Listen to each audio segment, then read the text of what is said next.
But then the first thing is, are you able to guide them through a process in which they are able to listen to you and to change their behavior and to change their leadership? And are they open and willing to change? And are you able to guide them through a process? And Mm. if you are able to do that, then do you have a system that helps them to sell that to people? And we noticed that the moment, like I struggled for 10 years to figure out how to build a business, how to make money, until I figured out. Welcome to Career Coaching Secrets, the podcast where we talk with successful career coaches on how they built their success and the hard lessons they learned along the way. My name is Davis Nguyen, and I'm the founder of Purple Circle, where we help career coaches scale their business to $100,000 years, $100,000 months, and even $100,000 weeks. Before Purple Circle, I've grown several 7- and 8-figure career coaching businesses myself, and have been a consultant at 2 career coaching businesses that are doing over $100 million each. Whether you're an established coach or building your practice for the first time, you'll discover the secrets to elevating your coaching business. Welcome to Career Coaching Secrets Podcast. I'm Pedro, and I'm here with Bart Van Den Belt from businesscoach.com, a network for experienced business coaches who believe that growth begins with simplicity, ownership, and focus. With their framework, Circle of Business, recognized training programs, and the Business Coach platform, they help coaches guide entrepreneurs towards more structure, peace, and results. What sets businesscoach.com apart is their philosophy that coaches work independently but never alone, building their own business while being part of a group of professionals who make each other sharper and stronger. As the market leader in business coaching in the Netherlands, they offer accredited business advisor training with no deduction on coaches' own revenue. Welcome to the show, Bart. Thank you so much. I'm so glad that I'm here. And compliments for how you're doing it. It's really awesome. Oh, excited that you're here, from the day we met. And before we get into what you do now, I'm curious how this actually started, right, Bart? What was going on in your life when coaching became more than just an idea? Yeah. The funny thing is that when I started, I was 20 years old, and my dream was to become a magician. My dream was to become a magician since I was a child. So I became a magician, a professional magician at 20. Build a business, build an artist agency, and I did that until 2013. And then I became the freelancer of the year. And based on that, people ask me, you're building an awesome business. I see what you're doing. Please, can you help me? Can you help me grow my business? And then at a certain point, one of the largest banks, I was 27, one of the largest banks in the Netherlands asked me, Bart, we hired you for a workshop juggling, and you were talking about letting go. Could you coach our management team? And I was 27. I had no clue what to do. And I said, yeah, of course. I had no idea how to coach them. And I thought, okay, what I can do is I can tell you what I see. So we started, and there was the president, and there was a manager, like a director and a manager. They had an argument within each other. So I called a friend of mine who was a really thorough management coach, and I asked him, how would you solve this problem? And he said, whatever you do, don't go into the content, just leave the process by them. So I set them up together. I said, yeah, you have a problem with each other, call each other before the next meeting. We had the next meeting. The manager, a lady, stood up and said, I have a problem. Bart talked about me with the director. I don't feel safe. How do you feel about that? And then I was 27. And in that moment, I decided I will never do business or management coaching again. That's how I started. and then later on, lucky for me, I built a business in the Netherlands where we became the number one market leader in educating entrepreneurs how to build their business. And purely by accident in 2020, a year of COVID, we couldn't do any education. I thought, how can I help more entrepreneurs? And then we decided to start a certification. And we're on that track for 4 years now. The Netherlands, we became market leader. My book is a bestseller in the Netherlands, and we are currently expanding to like 15 countries at the same time. Yeah. That is so interesting. I'm just picturing her, right? Imagining her face and looking at your website like, oh, that guy, right? Yeah. Oh my God, that's hilarious. Okay. Former magician, I love it. But I want to understand here, Bart, and I tend to ask this sometimes. It's like, at what point did it stop feeling like a side thing? I'm helping people, I'm testing waters or a calling to start feeling like an actual business, that you were responsible for that first invoice. I'm not sure when that happened, Yeah. So I still can remember there was one specific moment. It was 2013, October 2013. I will never forget. I was at Experts Academy of Brandon Bouchard in San Francisco. And we had a 4-day seminar. And at the end, there was a visualization. And then he ended the seminar with, there's a window of opportunity and the window is closing. This is the moment you need to make the next step. And that was the moment that I decided I need to go. I went home. The next day, I called a friend and I said, within 3 weeks, we need to have 100 entrepreneurs. And so it started. So that was the moment. And then the real challenge started because I sold my programs, but I didn't have a program. So we did a lot of hard work with coaching people. Everyone was excited afterwards, but it was quite a challenge to do the first program. And that's how I started. And from there on, we became more professional and built a team, etc. Yeah. Oh, I love how natural and organic it is. Okay. And in the early days, there's a lot of trial and error, right? You're still trying to test the waters. Okay. So once you were out there helping people, right? And you're like, no, I'm a coach now, identify as a coach. Who did you naturally end up attracting? When did you realize, okay, this is my tribe. This is the people I can work best with. Yeah. So the challenge as a coach is that everyone's a coach. If you can talk and you can ask questions, you're a coach. But there's a difference between being a coach and being a great coach. And there's some differences. The first is, the imposter syndrome. You've probably heard of that before. That I noticed that by myself when I was 27 and coaching my first management team. And I thought, okay, who am I to tell those guys? I didn't have a formal education. I didn't finish college. Who am I to talk about building business and doing this? So what I ended up, and that's especially for the people who are listening now and you're trying to position yourself as a coach, the number one challenge you have is that you attract the people, you attract what you are. In other words, you attract what you communicate what you believe, and you believe what you live. So I'll repeat that. You attract what you communicate what you believe, and you believe what you live. So I had quite a rough youth. I've lived in 2 foster parents. When I was 17, I started living on my own. I had quite a rough youth. So I learned at seminars that you need to tell your own story. So that's what I did. I was telling my own story. And the thing is, I didn't got entrepreneurs who needed a business coach. I got entrepreneurs who needed a therapist. Why? Because everyone was hooked on my personal story. You had a bad youth. I had a bad youth as well. So you can help me. And that's where I learned, okay, you should craft your story in such a way that you attract the people you can help. And the most ideal client is the people you are 5 or 10 years ahead of. Okay. Now, let me ask you this. Is this the people you still help right now in the businesscoach.com? I want to understand what exactly it entails right now, the people you serve, who are they?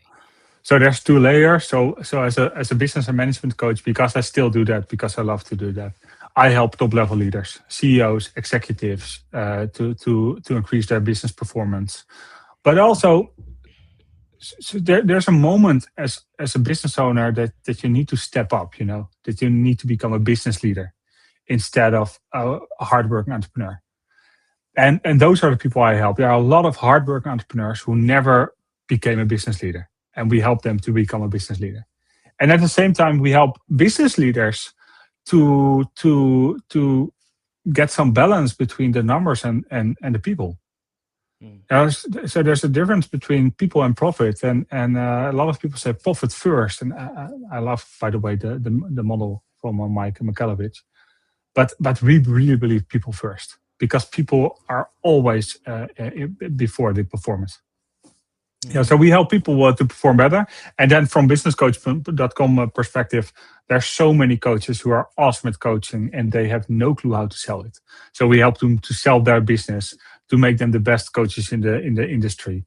And Okay. Now let's talk about the marketing aspect, right? Because I'm seeing two streams, different streams. We're talking about business like CEO executives and business that you want to transform into business leaders, right? And you have the coaches. So if someone ends up working with you today, how do they usually find their way to you in the first place, right? The marketing aspect. Yeah, so there are different ways to do that, but we have a beer coaster with a model. So I talk to someone somewhere, and I talk about the business. I say, "Hey, what's your number one challenge?" And they say, "Oh, this is my number one challenge." They say, "Oh, let's map that out on the back end of a beer coaster." And then they love it, and they say, "Oh, can I get the beer coaster?" I said, "Yeah, of course. Give me your business card." And I give them the beer coaster. I get their business card, and the next day I call them. Said, "Hey, we talked about your business. I think I can help you, but before we talk about that, let's do a business scan. It's only $125. We can start there. I come into your office and we drink a cup of coffee and let's see how I can help." And the entry point of the offer is so low that the delivery of the results are really great. 20-page personalized report. That people say, "Oh wow, this is someone he's not in it for himself, but he's in it for me." And I think that's the most important thing for most coaches. So many coaches are thinking, how do I get to a client? How do I sell myself? How do I position yourself? You need to do one thing, get over yourself and start delivering value. That's the number one thing, I think. And you can do that through different channels, like you can do a AdWords campaign, SEO, SEO, a marketplace, a local business communities. There's so many ways to get clients. That's what I found so interesting. I don't, you talk a lot about coaches, Pedro.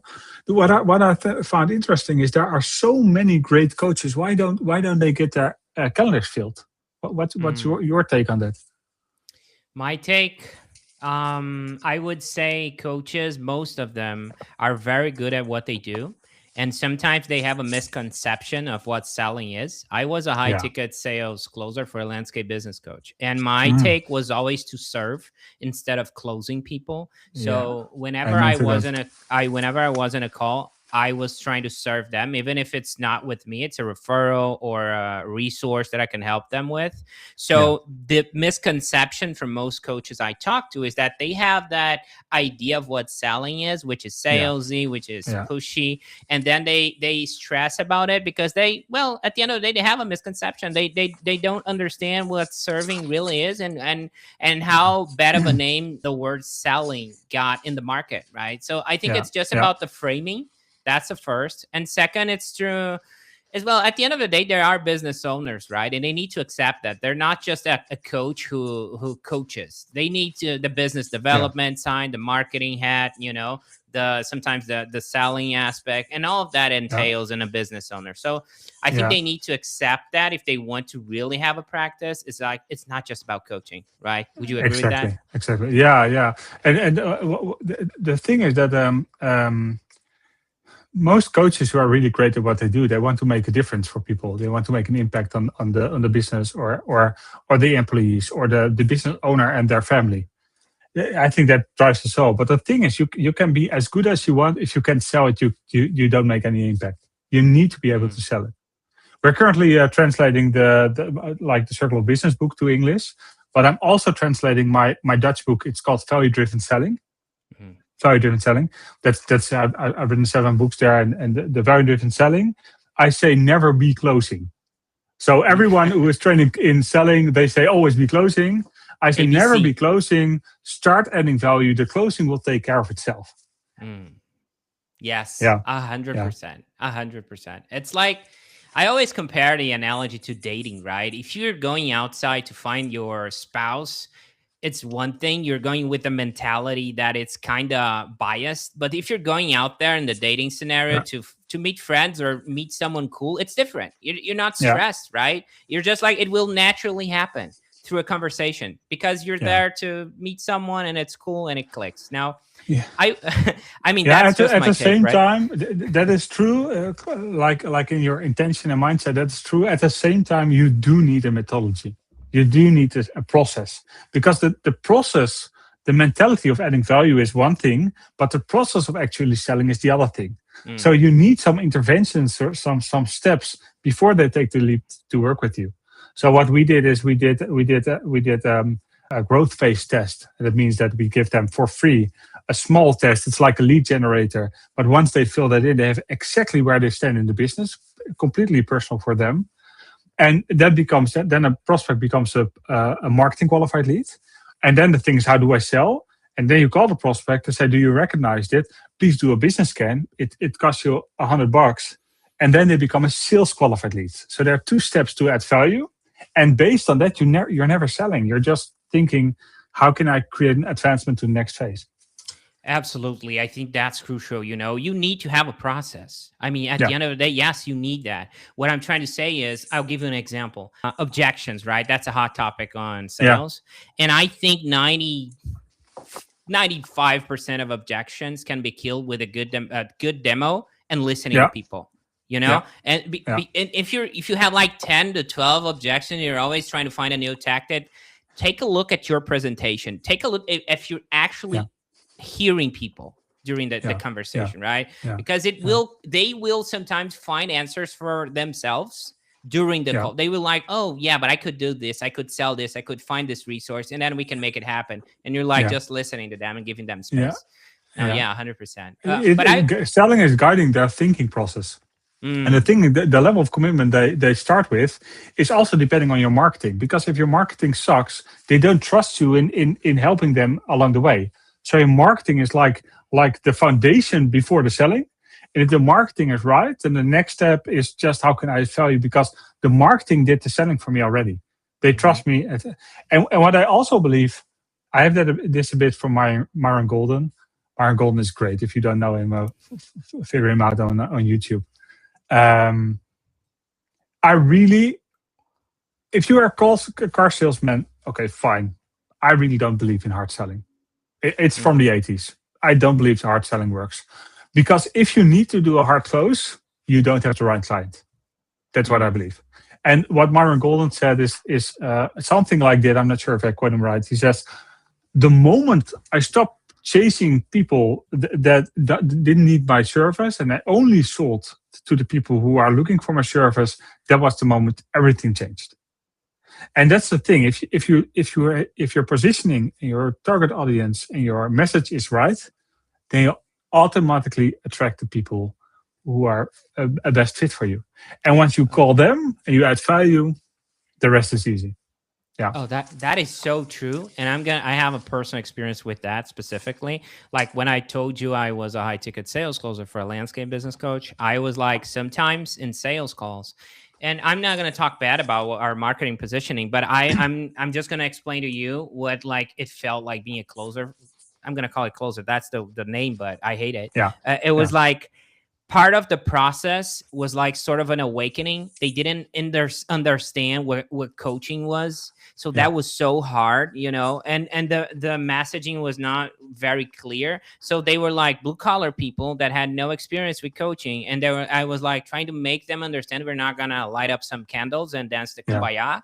That part, it was like almost doing the marketing effort during the sales call and having to explain them so they can first understand what it is. So it's half an hour talk, man, just to make them realize what we're talking about. And that's so hard. I mean, I'm sure you felt that or had some experience about this. It's like when you're talking to people that you shouldn't be in a call with, But that's the thing. Like there's so many entrepreneurs who knock on our doors and say, we want to be a business coach. And then you say, okay, you have business experience. You are a business leader. You know how to guide people. You know how to talk to people on an executive level.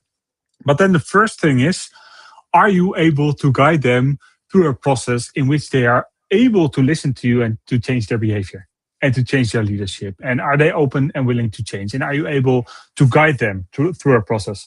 And if you are able to do that, then do you have a system that helps them to sell that to people?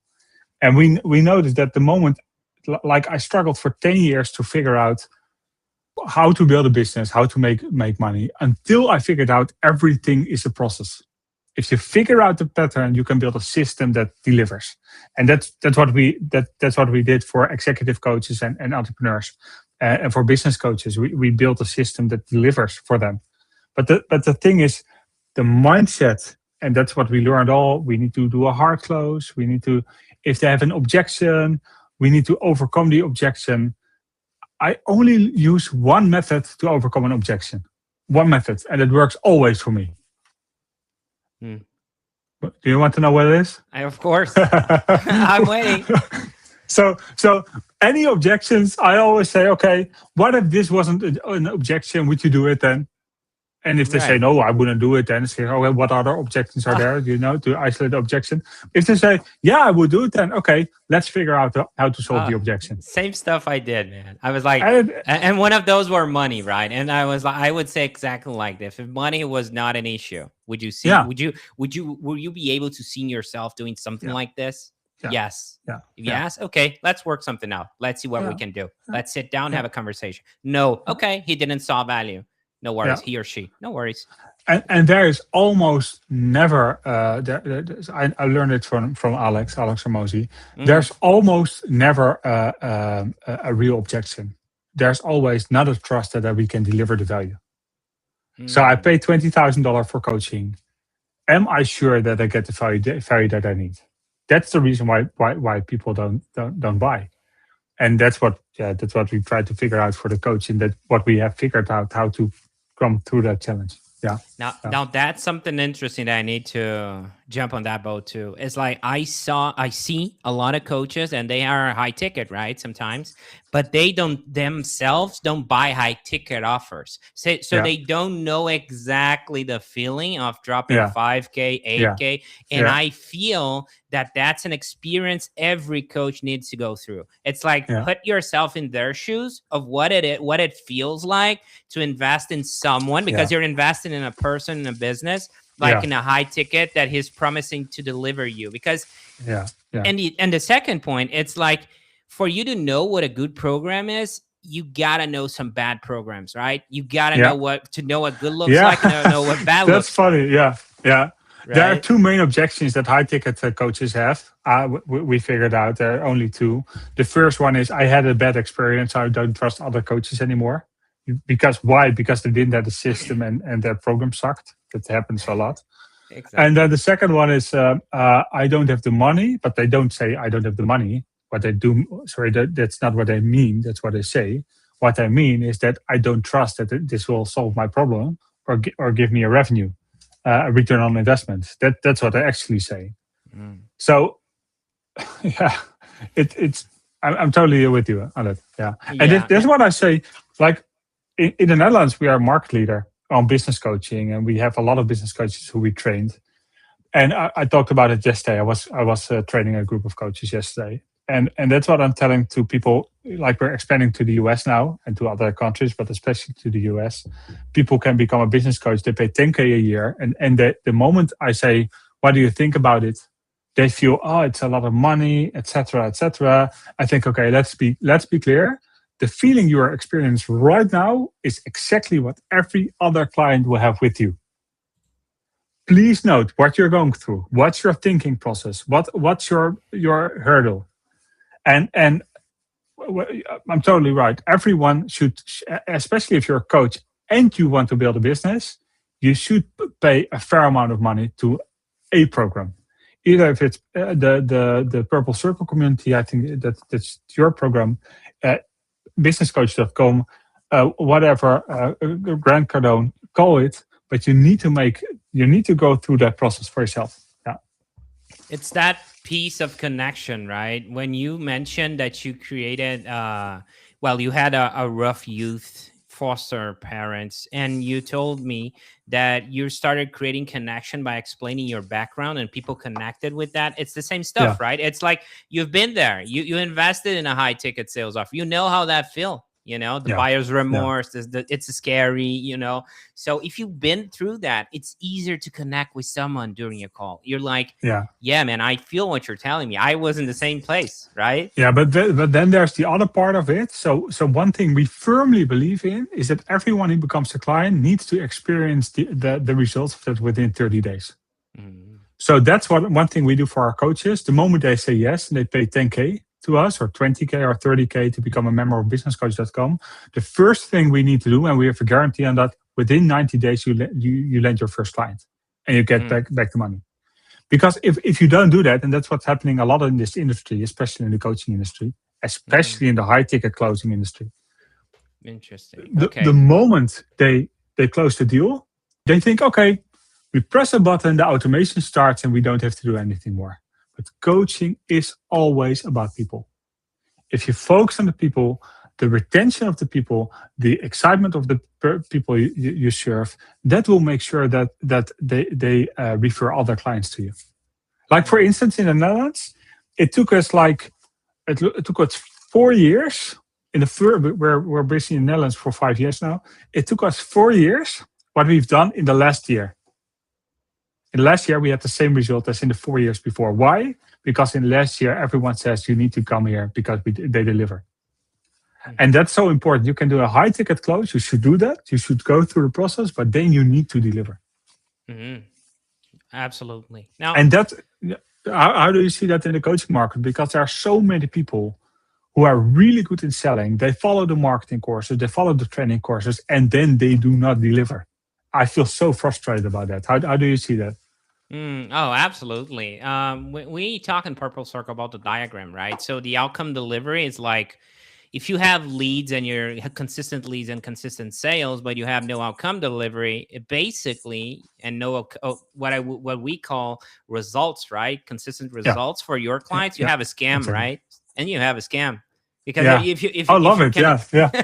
You're closing them, you have the leads, but you're not delivering. This is not going to last, not going to end well. So that I think, and I would point out, most coaches are great at the outcome delivery. I would say, okay. The problem is the business side, right? Yeah. Now, since you mentioned businesscoach.com, I want to know, right, a little bit about that. So when someone decides to work with your company, what does that actually look like from their perspective, right? What happens? Yeah. So first thing, we don't let anyone in. And of course, you can say, oh, yeah, that's smart from a sales and marketing standpoint. You build exclusivity. But we firmly believe that if you want to help other entrepreneurs, you need to either have experience in leading other people or in entrepreneurship. You need to have some background. So you cannot say, I was a web designer for 10 years as a freelancer, and now I become a business coach. Or I followed a marketing course, and now I become a business coach. Because the long-term impact that we make is always more important than the short-term profit for us. So that's the first thing. And then the second thing is we have a 90-day onboarding program, and the number one goal in the 90-day is to land their first client and to get back their complete investment. And beside that, we are guiding them. So we have the circle of business. We create a complete CRM system with a business scan, and it's just like a complete client acquisition system. Like in June, we're going to launch our new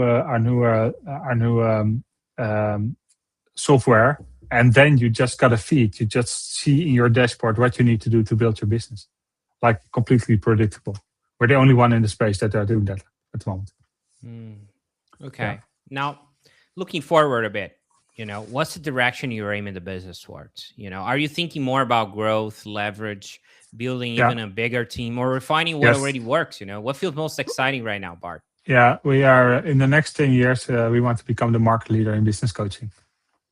And the thing is, we are not a franchise. So like if you look at Action Coach, awesome, Brad Sugars, but it's a franchise. You need to pay $30,000, $40,000 to go there. You need to pay 10, 20, I don't know. You need to pay franchise fee for every revenue you create. We don't at all do that.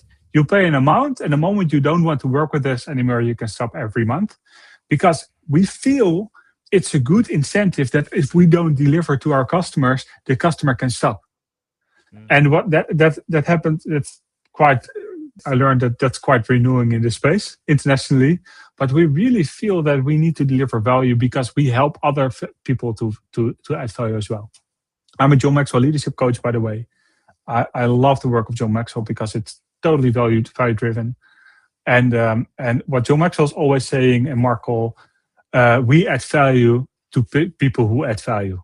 And we totally believe in the same vision.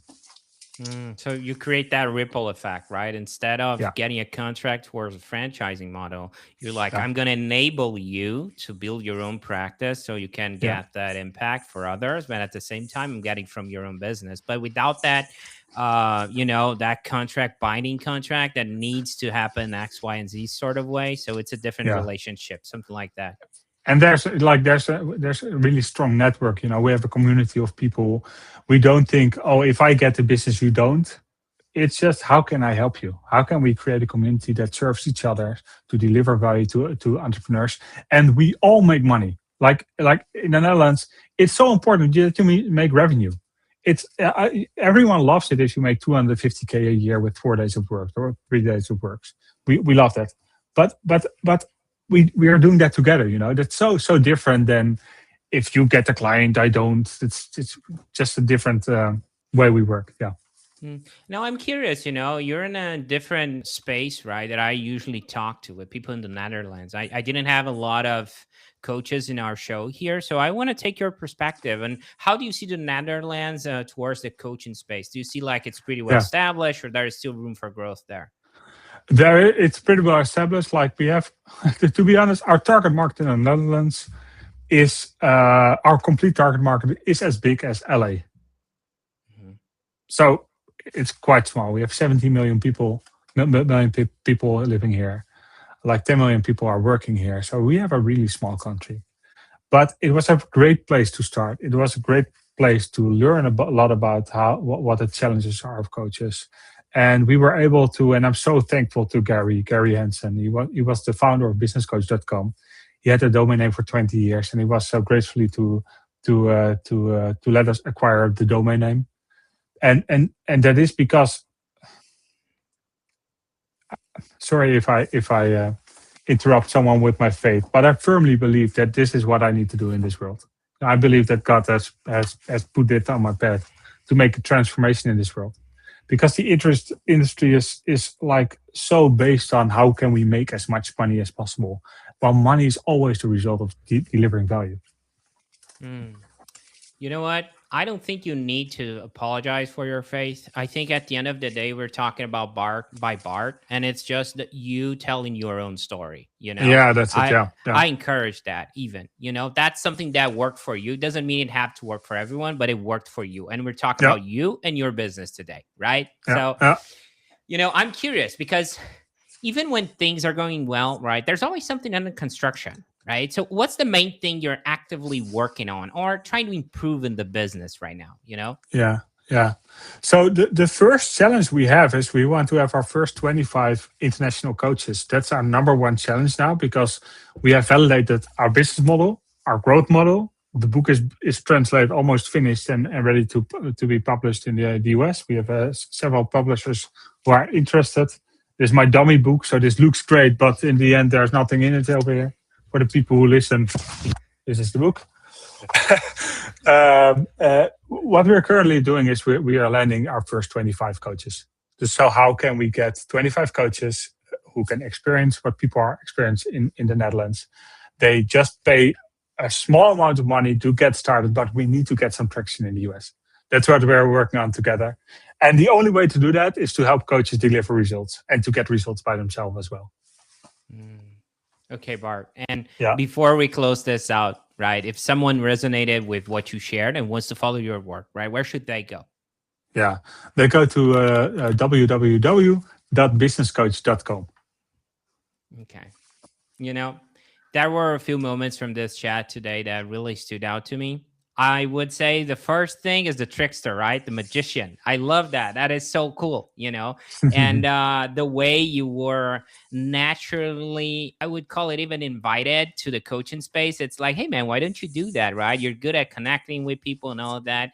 And you're like, at the same time, down the road, you're like guessing yourself with imposter syndrome. You're like, who am I to give these people advice? I had no clue and all of that. So that vulnerability aspect, Bart, I would emphasize as the key asset for a true coach, is to understand that what they've been through to get where they are right now, so they can connect with their, ideal client profile or the people they're serving, right? At the end of the day. So you're vulnerable. It's easy to create a connection with. It's not like in a preaching mode. You're like, I solved it all. I know it all. And not really what happens, because if you do that type of thing in a coaching session, it's going to be hard to create a relationship, right? This person is so perfect. This person is going to judge me. And I think that really is a key asset. Now, I felt that was so interesting that you don't accept everyone, in your program. So you have to be a coach, right? You're not going to take a web designer or something like that.